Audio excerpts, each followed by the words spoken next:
Olá, pessoal. Bom, vamos lá dar continuidade às nossas atividades. Vamos continuar falando dos traumatismos específicos.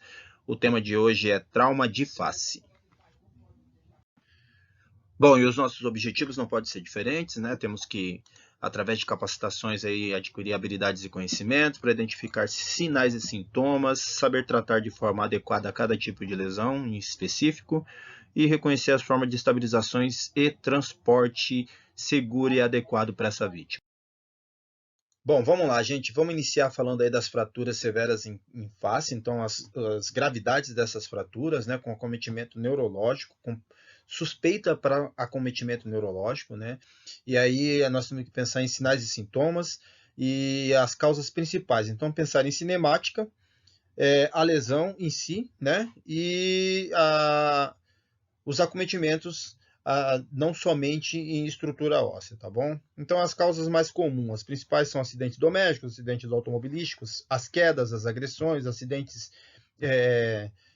de prática esportiva. Então, todos eles estão voltados, relacionados com alguma cinemática do trauma, de trauma, podendo ter complicações neurológicas, né? Pensando em face, tá? Nesses ossos da face.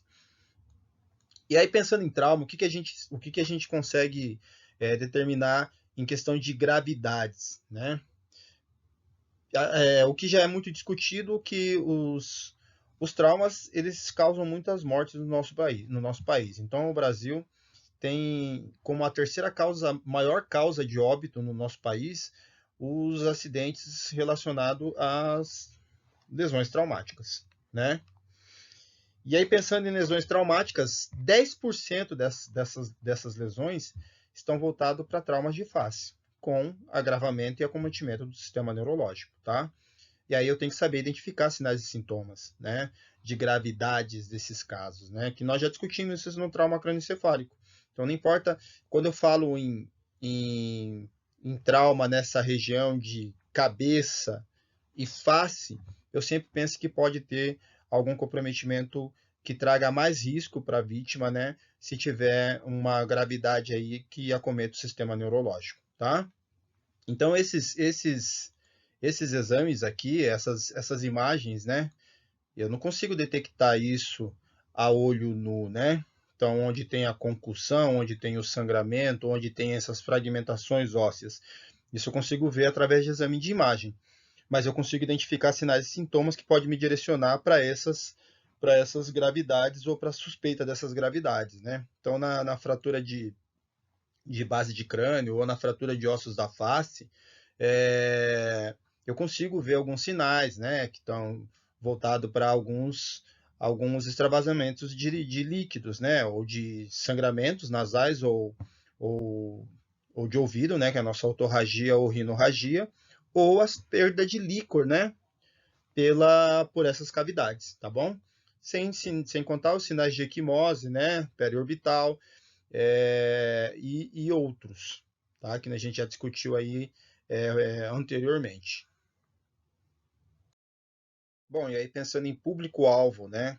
Que tem mais acometimento nessa parte em questão de trauma de face. O maior público-alvo é a faixa etária entre 20 e 30 anos. É claro que isso não é exclusividade deles, né? Mas eles têm mais propensão, probabilidade para ter esses traumas. Alguns por práticas esportivas, alguns por inconsequência ou por estarem mais envolvidos nessas situações onde tem essas cinemáticas, né? Com acidentes automobilísticos, né? Por não ter medo, né? De correr risco, né, através dessa prática, por estar envolvido em situações que possam ter agressões, né, seja qual for o tipo de agressão, ferimento por arma de fogo, ferimento de arma branca, ou agressão física, ou por algum objeto, eles estão muito, muito presentes nessas situações.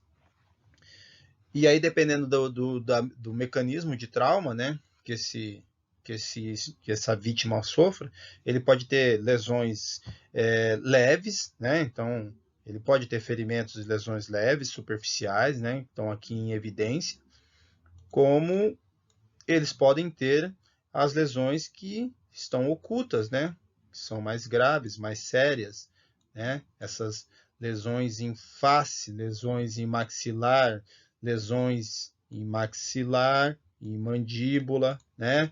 Lesões que trazem mais riscos, que são mais severos, que podem ter comprometimento e estar linkadas ao nosso sistema neurológico, aí dependendo do posicionamento local dessa lesão, né? Sem contar que uma lesão em mandíbula e maxilar pode ter obstrução de vias aéreas, né?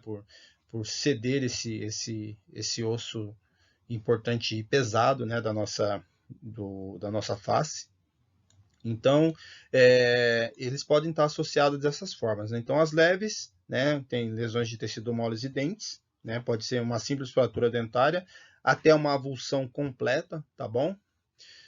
Nos casos mais graves, as fraturas de mandíbula do maxilar.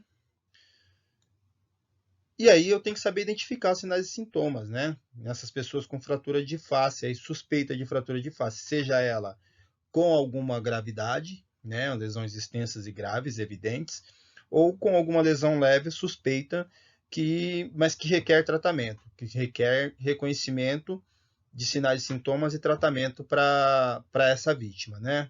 Então, quais são os sinais? Dor, inchaço, mancha na pele, que é a nossa equimose, né, o edema, mobilidade dentária prejudicada, dificuldade para abrir ou para fechar a boca, então para mobilizar, né, para fazer esse gesto de mexer a boca, e alteração no encaixe dentário, né? Se ela tiver algum problema ali relacionado a essa parte, toda essa parte de fronte, eu posso suspeitar de trauma de face, tá bom? E aí, o que vai me determinar a gravidade são as evidências das lesões, né?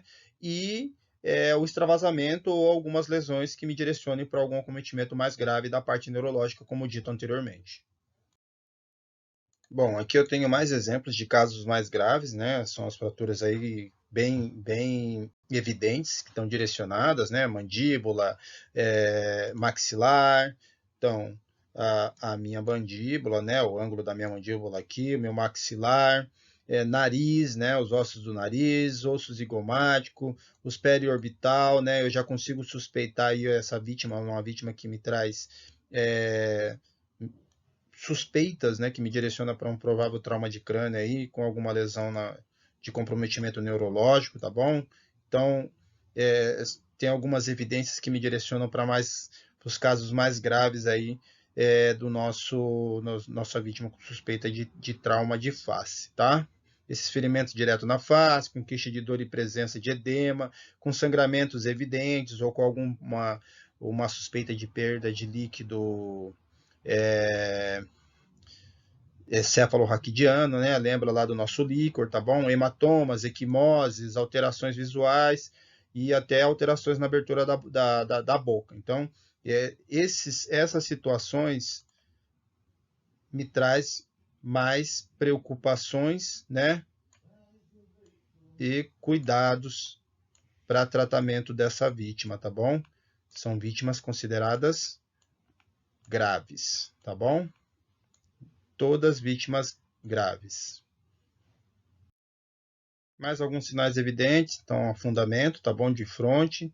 Aqui é exame de imagem, tá bom, com lesões aí em arcada dentária. Aqui são os hematomas naso e periorbital, tudo indicações de traumas de média para alta complexidade ou de médio para grave complexidade, tá bom?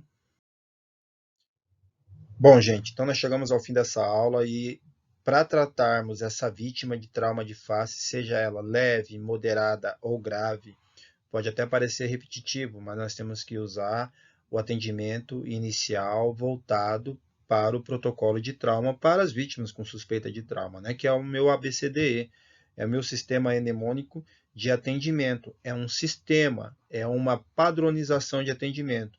Então, não importa que tipo de trauma essa vítima tenha sofrido. Eu preciso estar atento, né, a esse atendimento, a aplicação dessa técnica de atendimento, para que minimize os riscos de agravo à vítima. Então, minimize os riscos de agravo ao quadro dessa vítima, independente de ser leve, moderado ou grave. Se for leve e eu não fizer esse tratamento de forma adequada, ele pode evoluir para moderado. Se for moderado, para grave.